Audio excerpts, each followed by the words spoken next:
Good morning students. BA first year first sem history की online कक्षा में आप सबका स्वागत है। आज का हमारा चैप्टर रहेगा चैप्टर 2 का शेष भाग।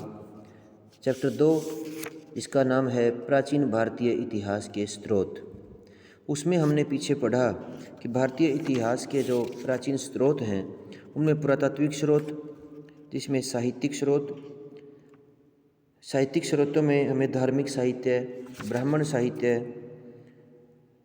वेदोत्तर साहित्य आदि का अध्ययन हमने पिछली वीडियो में किया था। इस वीडियो में हम कार्य को जारी रखते हुए हम बौद्ध साहित्य का अध्ययन करेंगे।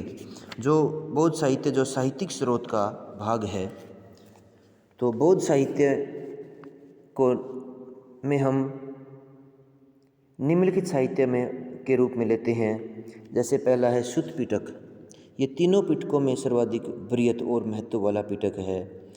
ये इस ग्रंथ में बौद्ध धर्म के सिद्धांतों तथा महात्मा बुद्ध के उपदेशों का वर्णन किया गया है। इस ग्रंथ से बौद्ध धर्म के आदर्शों की जानकारी मिलती है। और इसके बाद अभिधम्म पिटक, इसके 7 भाग हैं। इसमें बौद्ध धर्म का दार्शनिक विवेचन किया गया है। वास्तव में यह बौद्ध दर्शन, बौद्ध परिभाषा आदि को समझने के लिए अत्यंत ही उपयोगी है। इस पिटक के 7 भाग हैं, जिनमें कथा वस्तु सर्वाधिक महत्वपूर्ण है। यह ग्रंथ अशोक की बौद्ध धर्म के प्रति आस्था तथा इसके प्रचार प्रसार के बारे में भी जानकारी देता है। तीसरा इसमें विनय पिटक। यह इसे स्वयं महात्मा बुद्ध द्वारा प्रतिपादित माना जाता है। इसमें भिक्षु भिक्षुणियों के संग तथा उनमें वैदिक जीवन संबंधी नियमों का वर्णन किया गया है। इसे बौद्ध धर्म की सामाजिक संहिता व कानूनी संहिता भी इसे माना जाता है। इसमें बौद्धकालीन समाज की परंपराओं का उल्लेख है। अन्य बौद्ध ग्रंथ हैं जैसे जातक कथाएं, जो पाली भाषा में लिखी गई हैं। ये बुद्धकालीन धार्मिक, सामाजिक, आर्थिक जीवन का वर्णन करती हैं। मिलिंद पन्नो, जो यूनानी शासक मिनांडर तथा बौद्ध भिक्षु नागसेन के मध्य दार्शनिक विषय को लेकर हुए वाद विवाद का वर्णन इसमें है। दीपवंश व महावंश भी भारत की सामाजिक राजनीतिक दशा तथा श्रीलंका के राजवंशों का वर्णन इसमें किया है। ये भी पाली भाषा में है, जिसकी रचना श्रीलंका में हुई थी। इसके बाद महावस्तु, जो संस्कृत भाषा में लिखा है। इसके बाद बुद्ध चरित और सौंदरानंद भी संस्कृत भाषा में लिखे गए महाकाव्य हैं। इनमें महाकवि अश्वघोष द्वारा इसकी रचना की गई थी। शरीपुत्र प्रकरण भी एक नाटक ग्रंथ है जो संस्कृत में लिखा गया है। इसके बाद और है महाविभाषा, जो संस्कृत भाषा में है। इसकी रचना वासुमित्र द्वारा लिखी गई थी। इसके बाद महायान संप्रदाय ग्रंथ है ललित विस्तार। इसमें महात्मा बुद्ध के जीवन का उल्लेख है। और दिव्यावदान भी बौद्ध धर्म ग्रंथ में परवर्ती मौर्य शासकों व शुंग वंश के पुष्यमित्र शुंग का उल्लेख मिलता है। बौद्ध साहित्य के बाद जैन साहित्य की बात आती है। जैन साहित्य को भी आगम का नाम दिया गया है। इसमें 12 अंग, 12 उपांग, 10 प्रकीर्ण, 6 छंद सूत्र और 4 मूल सूत्र को शामिल किया गया है। ये अंग सर्वाधिक जानकारी देते हैं, जो मात्र जैन धर्म व महावीर स्वामी का उल्लेख ही नहीं करते, बल्कि तत्कालीन समाज की भी विस्तृत जानकारी देते हैं।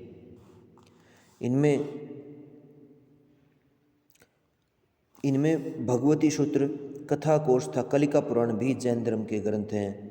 और इनमें कुषाण काल से हर्षवर्धन काल तक की राजनीतिक घटनाओं को वर्णित किया गया है, लेकिन इनमें क्रमबद्धता नहीं है। लेकिन कहानी के रूप में सामाजिक व्याख्या इनमें ठीक है। मेरुतंग का प्रथम प्रबंध चिंतामणि भी जैन धर्म के राजनीतिक महत्व को वर्णित करता है। ऐतिहासिक साहित्य की बात करें तो धार्मिक साहित्य ऐतिहासिक संदर्भ में विस्तृत रूप से जानकारी प्रदान करता है, परंतु इसमें वो धार्मिक कथाएं हैं, राजनीतिक विवरण नहीं है। इस प्रकार के साहित्य में गद्य व पद दोनों का प्रकार का साहित्य है। इनकी विशेषता ये भी है कि ये एक दरबार अथवा ये सीमित क्षेत्र की विस्तृत जानकारी देते हैं। इनमें सबसे पहले अर्थशास्त्र है, जो मौर्य काल रचना है और जिसके लेखक हैं चाणक्य या विष्णुगुप्त या कौटिल्य है। कौटिल्य प्राचीन भारत का एक प्रमुख कूटनीतिज्ञ व नीतिकार था, जो मौर्य समाज के संस्थापक चंद्रगुप्त मौर्य का शिक्षक व प्रधानमंत्री था। पुस्तक के नाम से ऐसा आभास होता है कि इसकी विषय सामग्री अर्थव्यवस्था से संबंधित है। इसमें शासन संबंधी विश्लेषण मुख्य हैं। इसमें उसके शासक, उसकी सलाहकार परिषद, जनता व शासक संबंध, न्याय व्यवस्था, शासन चलाने की प्रणाली, युद्ध नीति, विदेश नीति, विशेषकर पड़ोसियों से संबंधों के बारे में बताया गया है। इसके बाद हर्षचरित जो बाणभट्ट ने लिखी, वो हर्षवर्धन के दरबारी कवि थे। उन्होंने अपनी पुस्तक को 17 खंडों में विभाजित किया और उसमें इसमें वर्धन वंश का परिचय, हर्षवर्धन का प्रारंभिक जीवन, प्रभाकर वर्धन की मृत्यु के समय भारत की स्थिति, हर्षवर्धन के विजय अभियान, उनके व हर्ष व जनता के मध्य संबंध, तत्कालीन शासन प्रणाली व न्याय व्यवस्था का अध्ययन इसमें दिया गया है। सामाजिक संदर्भ में विवाह व सती प्रथा के बारे में भी इसमें बताया गया है। इसके बाद पृथ्वीराज चौहान के दरबारी कवि था मित्रचंद बरदाई द्वारा लिखित एक राजपूत कालीन साहित्य की एक उच्चतम कृति है। इसकी रचना में तोमर वंश द्वारा दिल्ली की स्थापना, अजमेर के शाकंभरी वंश के बारे में बताते हुए लेखक ने पृथ्वीराज चौहान के बारे में काफ़ी बताया गया है। इस रचना का उद्देश्य है पृथ्वीराज चौहान की सफलताओं का गुणगान करना था। इसमें पृथ्वीराज चौहान व जयचंद के संबंधों पर भी विस्तार से इन्होंने प्रकाश डाला है। फिर इसके बाद जो कल्लण की राजतरंगिणी है, जिसमें कश्मीर का इतिहास लिखा गया है। इसके बाद तबकाते नासिरी जो दिल्ली सल्तनत काल की रचना है, जिसके लेखक मिन्हास उस सिराज हैं। इसमें भी मध्यकालीन विश्व में इस्लाम की उत्पत्ति, पैगंबर मोहम्मद, गजनी, गोरी के आक्रमणों का वर्णन इसमें किया गया है। इसमें कुतुबुद्दीन ऐबक, आराम शाह, इल्तुतमिश, रुकनुद्दीन फिरोज, रजिया, मसूद, नसीरुद्दीन महमूद आदि की घटनाओं का वर्णन है। तारीख़ फिरोजशाही फिरोज शाह तुगलक के शासनकाल में लिखी गई थी। इसमें लेखक जियाउद्दीन बरनी है और इसमें लेखक 1266 ईस्वी से विवरण शुरू करता है। इसके बाद बाबरनामा व अकबरनामा आता है, जिसे 1526 के बाद में शायद लिखा गया, क्योंकि इनमें बहुत सा वर्णन सल्तनतकालीन भारत का है। बाबरनामा के लेखक भारत में मुगल वंश के संस्थापक थे। इस रचना में जिस तरह से भारत का भौगोलिक, सामाजिक, राजनीतिक संदर्भ में वर्णन मिलता है, वैसा कहीं भी नहीं मिलता। अकबरनामा के लेखक अबुल फजल ने अपनी रचना को 3 खंडों में विभाजित किया। पहले खंड में पैगंबर मोहम्मद से लेकर भारत में दिल्ली सल्तनत की स्थापना व उसके विभिन्न वंशों तथा बाबर व हुमायूं तक के काल को वर्णित किया है। इसके बाद संगम साहित्य भी तमिल भाषा में लिखा गया। ये पांड्य शासकों के द्वारा लिखा गया था। इसमें 520 ईस्वी पूर्व से 580 ईस्वी तक के 1000 वर्षों का वर्णन है। इसके बाद अर्ध ऐतिहासिक साहित्य है। ये वह साहित्य है जो काव्य, लेख, नाटक, उपन्यास या अन्य किसी भी रूप में लिखा गया हो। इस प्रकार की रचनाओं का रचयिता भले ही किसी बात को हमारे समक्ष रख रहा हो, परंतु वह परिस्थितियों से जुड़कर ही ऐसा करता है। वैसे भी साहित्य को समाज का दर्पण माना जाता है। इस साहित्य से तत्कालीन शासन व्यवस्था व शासक समाज की सामाजिक, आर्थिक, धार्मिक व सांस्कृतिक स्थिति का पता चलता है। इनमें मुद्रा राक्षस, विशाख दत्त का नाटक मुद्रा राक्षस अपने समय का विस्तृत वर्णन देता है। इसे कोई गुप्तकालीन बताता है तो कुछ इसे मौर्यकालीन बताते हैं। इसमें नंदकालीन भारत यानी मगध की स्थिति बताते हैं कि किस प्रकार से स्थिति का लाभ उठाकर चंद्रगुप्त मौर्य ने अपने वंश की स्थापना की। कालिदास की रचनाएं भी प्रसिद्ध हैं गुप्त काल में जो लिखी गई। उनमें प्रमुख हैं ऋतु संहार प्रथम काव्य जो था, उसके बाद मेघदूत, कुमार संभव, रघुवंश, अभिज्ञान शाकुंतलन आदि। इसने भी गुप्त काल में भारत की सामाजिक, आर्थिक, राजनीतिक, सांस्कृतिक जीवन को दर्शाया है। इसके बाद हर्ष की रचनाएं हैं। हर्ष के 3 नाटक हैं। इनमें नागानंद, प्रियदर्शिका और रत्नावली है। ये 7वीं सदी के भारतीय समाज के बारे में बताते हैं। इसके बाद मृच्छकटिकम नाटक के लेखक मृच्छकटिकम नाटक है, जिसके लेखक शूद्रक हैं, जिन्होंने गुप्त काल की राजनीतिक, सामाजिक व धार्मिक प्रस्तुति विभिन्न रूपों में की है। इसके बाद अन्य साहित्य भी भारत में लिखे गए, जैसे भरावी का किरातार्जुनियम महाकाव्य था, माधव का शिशुपाल वध आदि महत्वपूर्ण व रोचक साहित्य हैं। तो और भी बहुत सारे हैं। इसी प्रकार के साहित्य में कामंदक के नीति शास्त्र का स्थान आता है। इसमें उसने कौटिल्य के अर्थशास्त्र का वर्णन इसमें किया गया है।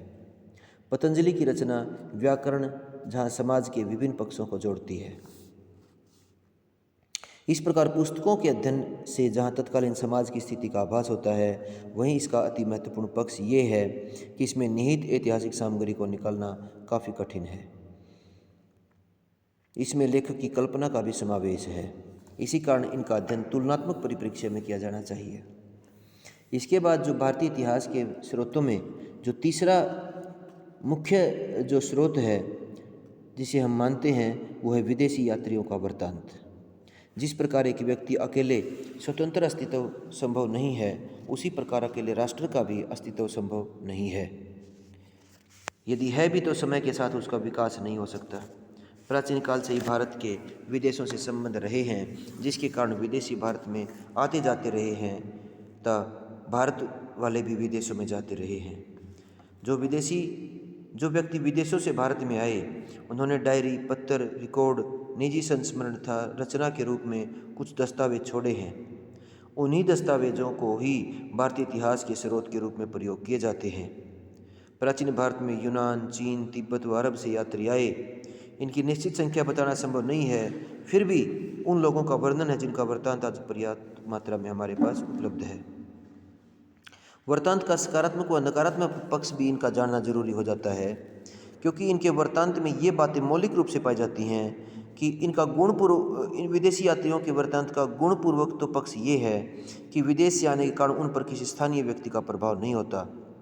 वे जिस रूप में देखते हैं उसी रूप में उसका मूल्यांकन करते हैं, अतः इनकी जानकारी सत्य होती है। लेकिन इनकी दूसरी समस्या इनकी ये होती है कि ये जिस समाज से आते हैं उस समाज से भी प्रभावित होते हैं। ये उनके बारे में भी लिखते हैं और दूसरे देश की या दूसरी सभ्यता की बातों को ये घटा करके लिखते हैं। तो ये इनका नकारात्मक पक्ष है। प्राचीन भारतीय इतिहास की जानकारी देने वाले यूनानियों को यूनानी, चीनी, अरबी, तिब्बती यात्रियों में विभाजित किया जा सकता है। सबसे पहले यूनानी। भारत का यूनान व रोम से प्राचीन काल से गहरा संबंध रहा है। यहाँ के यात्रियों का भारत में आदान प्रदान होता रहा।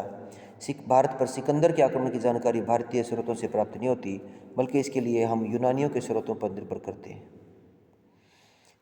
इसी प्रकार जैसे टेरिथस यूनान का निवासी था, परंतु वह ईरानी दरबार में राजवैद्य था। उसने ईरानी अधिकारियों से ज्ञान प्राप्त करके भारत के बारे में लिखा। हेरोडोटस, जिसे इतिहास का पिता के नाम से जाना जाता है, ने अपने ग्रंथ हिस्टोरिका में पाँचवीं सदी में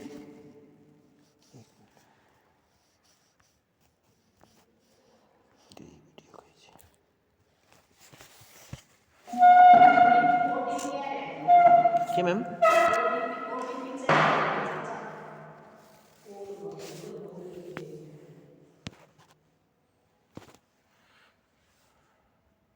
कौन है?